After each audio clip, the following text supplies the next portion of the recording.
Blessed be all of my beloved soul family, friends, and allies out there. In this video, we are going to be talking about going deeper in the exploration of deities, gods and goddesses, and divine powers and aspects of consciousness in order to foster a keen understanding, but also to develop our thinking and our perceptions as we go through our magical path. And the reason this is an important thing to learn how to do and to train yourself to do is because when you are exploring anything on the path, but in particular exploring different accounts of deities, what they govern, what they rule, what their attributes, what levels of consciousness they operate at, and how they behave, there's a lot of information out there, and a lot of misinformation and even disinformation out there. And of course, when we are looking at the accounts of different deities, not everything is totally objective. In fact, there's a lot out there that is, of course, written in favor of the author's favorite that they might be playing favorites with. Because, of course, when we are talking about deities and gods and goddesses, we are all going to have our own connections that we naturally, that we spiritually resonate with. And so sometimes we might be inclined to favor their account or favor their side of the story, or maybe even embellish or forgive or downplay or amp up as we go through the telling of it all. And it's natural enough to do that. Everybody does that. But when we are going about exploring these things, we need to make sure that we are prioritizing being clear and also fostering the understanding that these are powers that are conscious, these are energies that are there, these are beings, these are aspects, again, of the divine that are operating on many different levels that we need to be able to get a better, clear understanding of, but also know what we're working with when we're working with them. And this is especially important today and contemporarily, as, sometimes people can make a lot of assumptions about the nature of a deity or the nature of a spirit based on what they might govern or be attributed with.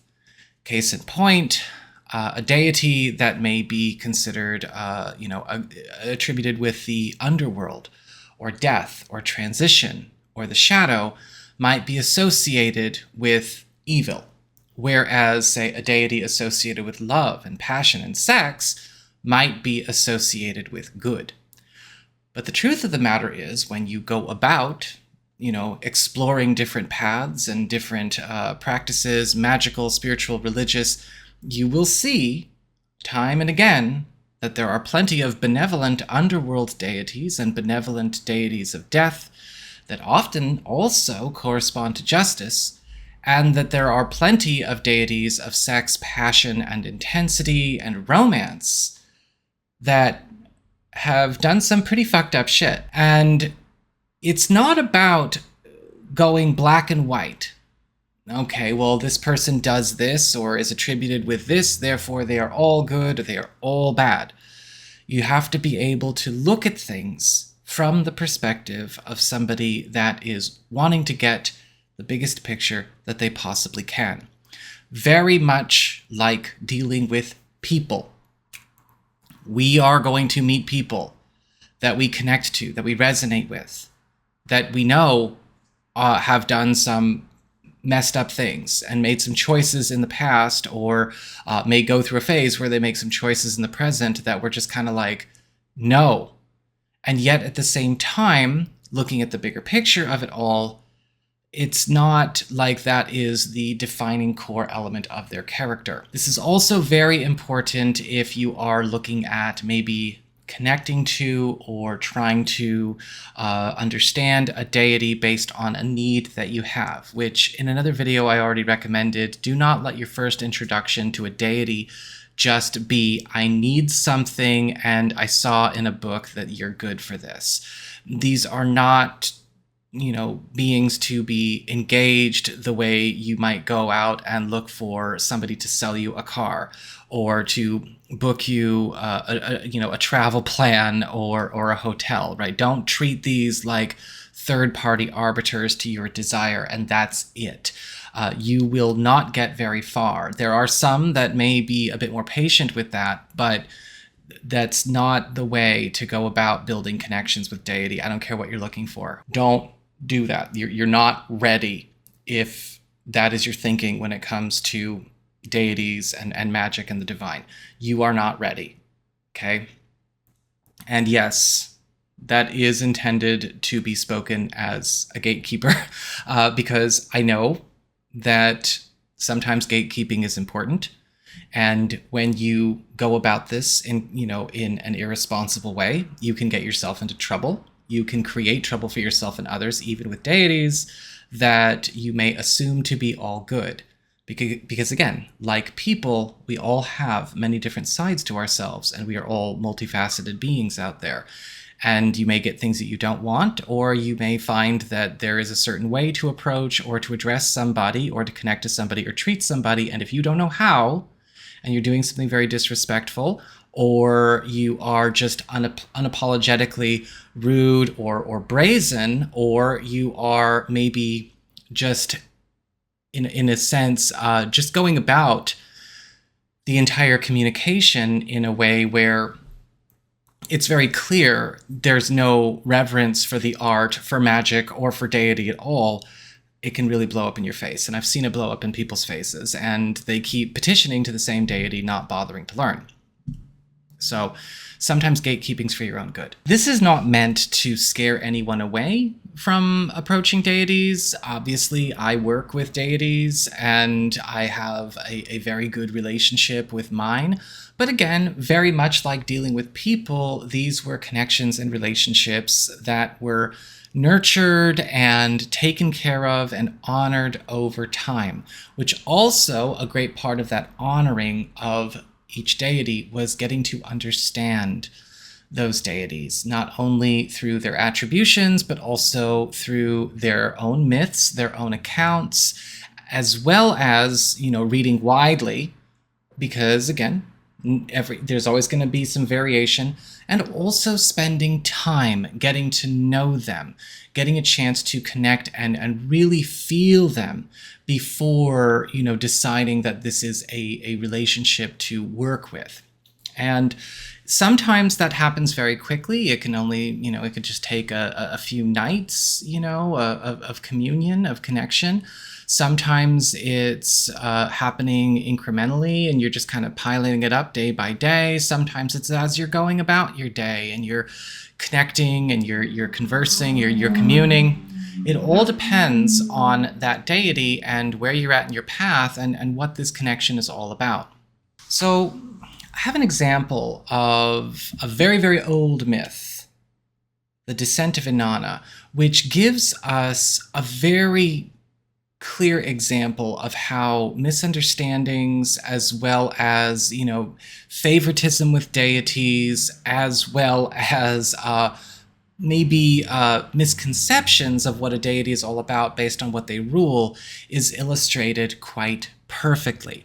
Now, for those of you who do not know the story of the descent of Inanna, we're going to talk about this, but this is an ancient, Mesopotamian, Sumerian, Babylonian story about the goddess of love and passion, but also war, and her descent into the underworld, and her battle and death at the hands of her sister, Ereshkigal, the queen, the goddess of the underworld, and what goes on not only around that, but the collateral effect of everything that is happening around them as this goes on. This is also one of the solstice-associated myths, as we are also dealing with this 3-day descent into darkness, the disappearance of the light, and then the reemergence of it.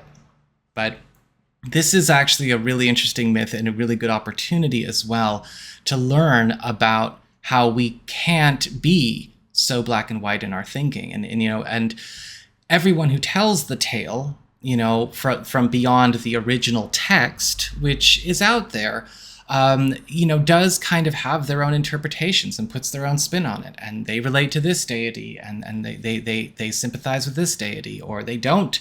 And you're going to hear, as I tell the tale, what team I'm on, so to speak, in the whole story. But I'm also going to tell you, in an abridged form, what the story is. And then we can understand where, this kind of thing is a lot bigger than maybe we keep trying to make it when we make it small and simple. So the way the story starts is that it actually overlaps with the Epic of Gilgamesh. And when the story starts, we have Enkidu, who is Gilgamesh's BFF, and Gilgamesh, going throughout the countryside, conquering, slaying monsters and pillaging and just being the hardcore jock, hero archetypes that they can be. They are starved for adventure, and the whole reason that Enkidu even showed up in the first place is because Gilgamesh needed a best friend to occupy him and give him adventure, because he was tearing apart the countryside alone because he was so damn bored. But anyway, so they had just, come back from one of their great victories and great conquests. And Inanna, Ishtar, the goddess of love, the goddess of passion, the goddess of romance, but also war, the queen of heaven, became infatuated with Gilgamesh and had sought to take him as a lover. Side point, Inanna is married to Dumuzi right now, okay? So Inanna goes out of her way to try to win over and seduce and compel Gilgamesh to be her mate. And he actually rebuffs her approaches. He rejects her. And in her rage at the rejection, it just sets her off. She kind of not only flies into a rage, but she actually goes and commissions the Bull of Heaven to kill Gilgamesh and Enkidu because of this rejection. She's just not having it. And then what ends up happening is that Enkidu and Gilgamesh kill the bull. And they end up being fine. And Inanna is like, oh shit, because that bull was actually the husband of her sister Ereshkigal, the queen of the underworld. And so what ends up happening from there is that Inanna decides to descend into the underworld to confront her sister. And in preparation for her descent, she actually dons on all of these tools of magic and spiritual protection and empowerment, all of this jewelry, all of these vestments that are designed to kind of hold and emanate the power of the divine. So she's really kind of arming herself up for meeting her sister in the underworld. And then when she goes to the gates, in a very kind of nonchalant kind of way, she tells the gatekeeper, Neti, tell my sister I'm here and her husband's dead.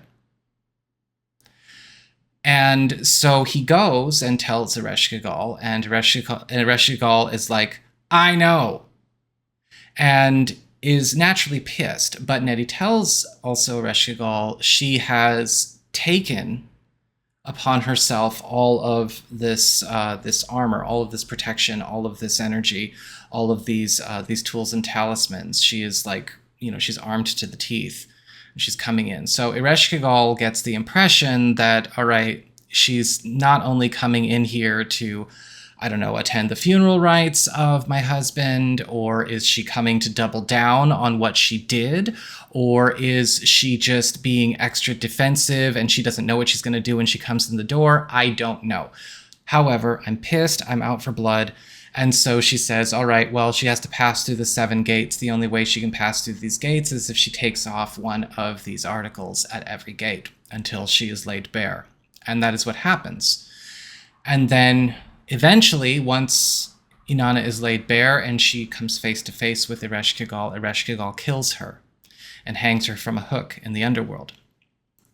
Now, Inanna has followers. She has her own, deities and demigods and gods that do also work for her. And they do notice that the world is kind of getting thrown out of whack because there's, things are out of control, especially when it comes to wars and fights in the world above. And fun side note, when it comes to Babylonian and Sumerian and Mesopotamian deities, what you rule over is what you are invoked to control in a lot of cases. So say if there was a god or a goddess of plague and disease, maybe in the West, we might assume that that means that they just give it. But when it comes to these deities, it's like, no, you would invoke that god who is the master of plague and disease to also control or remove a plague or a disease. So when it comes to war and chaos and passion and emotional intensity and wildness and lust and rapacious behavior going on the surface, because there is no one up there to keep the balance, and the reason the balance was lost is because Inanna lost her own mental and emotional balance, they're trying to get her to be revived and brought back to life to get things under control. And Ereshkigal is like, no, this is equivalent exchange. This is the law. This is the law of the underworld. Look what she did. Like, Ereshkigal is like, I don't care at this point. I don't give a shit. And so what ends up happening is that after numerous failed petitions to get help from other gods, Inanna's servants do find an opportunity through Enki to get her revived and get her out of the underworld. They do trick Ereshkigal by saying, well, we just want to get her corpse out of here. We want to have a nice funeral up in heaven. Is that okay? And she's like, okay, whatever, I don't care. But what ends up happening instead is that they do revive her, but the only way for her to leave the underworld is to have herself be replaced. She is revived, but the law is clear for gods. She needs to replace herself with another god or another deity if she's going to get out. And so she does go back up into heaven to find a replacement for herself, and she finds that her husband is not wearing the funeral garb. He is not in mourning for her loss or her passing.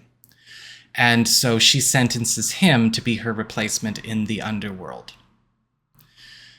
Now, this is where things kind of get even more weird, because she had technically only been gone for 3 days, and gods and goddesses do disappear and run around and do their own thing from time to time. It might have been normal. She did actually disappear just after she already disappeared to go and try to cheat on him. So it kind of still stacks on like, okay, Inanna, this is what you're all about. You're all about love, passion, and intensity. But remember, the lesson here is there is a collateral damage that happens for people that don't keep that under control and mind themselves and take responsibility. And so as the story goes on, her husband is then forced to go into the underworld in her stead. It's worked out he only has to go for half a year, and then the other half, his sister, goes down there. But that's what ends up kind of resolving the challenge of Inanna getting back into heaven. And so when we look at that story, is there a protagonist? Is there an antagonist? Is the goddess of the underworld the bad guy? Or is maybe the goddess of love, passion, and war serving as the villainous cautionary tale? Or is this maybe several different lessons wrapped up in one? Now, when Inanna does come back from the underworld, she does bring peace to the land. She does take responsibility for her work, but it's not necessarily that she's changed a lot of her nature. She's just changed the way that she handles her nature. So it could be seen as a bit of a redemption arc for Inanna and her character as well. It all depends on what you see when you look at the story. But to me, it's very clear that the goddess of death and the underworld here was the one who got fucked over. You know, she lost her husband and she lost her justice. And yet at the same time, it's because she did eventually acquiesce, and in her mercy and her seeing of the bigger picture, allow for a trade, even though what was traded and how it was traded because of what Inana chose wasn't exactly the most cool either. But she did allow for peace to return to Earth because she knew when to not push for her own agenda. And that is actually why the original text at the very end actually praises Ereshkigal for what she was willing to let go of, versus maybe praising Inanna for coming back and, you know, coming back a bit more enlightened, which is also kind of interesting. You know, we could also see this as maybe we shouldn't seek enlightenment for praise. That this is a story of what happens when people don't let go, or what happens when people let their passions go out of control, or when, you know, or when we don't pay attention to the effect we have on others around us. Maybe it's all of those and more, and, you know, I'm missing a few. You can let me know in the comments in the down bar below. But again, this is a perfect example of where sometimes looking at different correspondences and different attributions for what we see and what we like might actually be wrong. You know, deities of the underworld and that rule death can be scary to those of us who are alive and in body, but more often than not, they are also the mediums between the world of the dead and the living, and helping us communicate with our loved ones. Perhaps they may even be gatekeepers that help protect us against entities that don't belong in this world, that are attacking us. They can also be deities that help us bring a transition or a death or an ending or a separation about to something we wish to see go away. And sometimes deities of love and romance and passion, while they are about love, romance, and passion and unity, can also be deities that bring chaos, destruction, and madness in their wake. And what is to be feared, and what is to be loved, and what is to be revered, and what is to be maybe looked at with caution is not so black and white. And so just something to think about when it comes to the way you might be going about looking at your own deities or your own exploration of these parts of your world. You know, that's it's crucial for anyone on the path that feels called to. So I think I'm gonna leave it here for you guys, and I hope you found this helpful. If you did, don't forget my name is Nico, son of Celine, and I will see you all again soon with more spiritual talks and magical, mystical content. Y'all take care, and I'll see you again soon.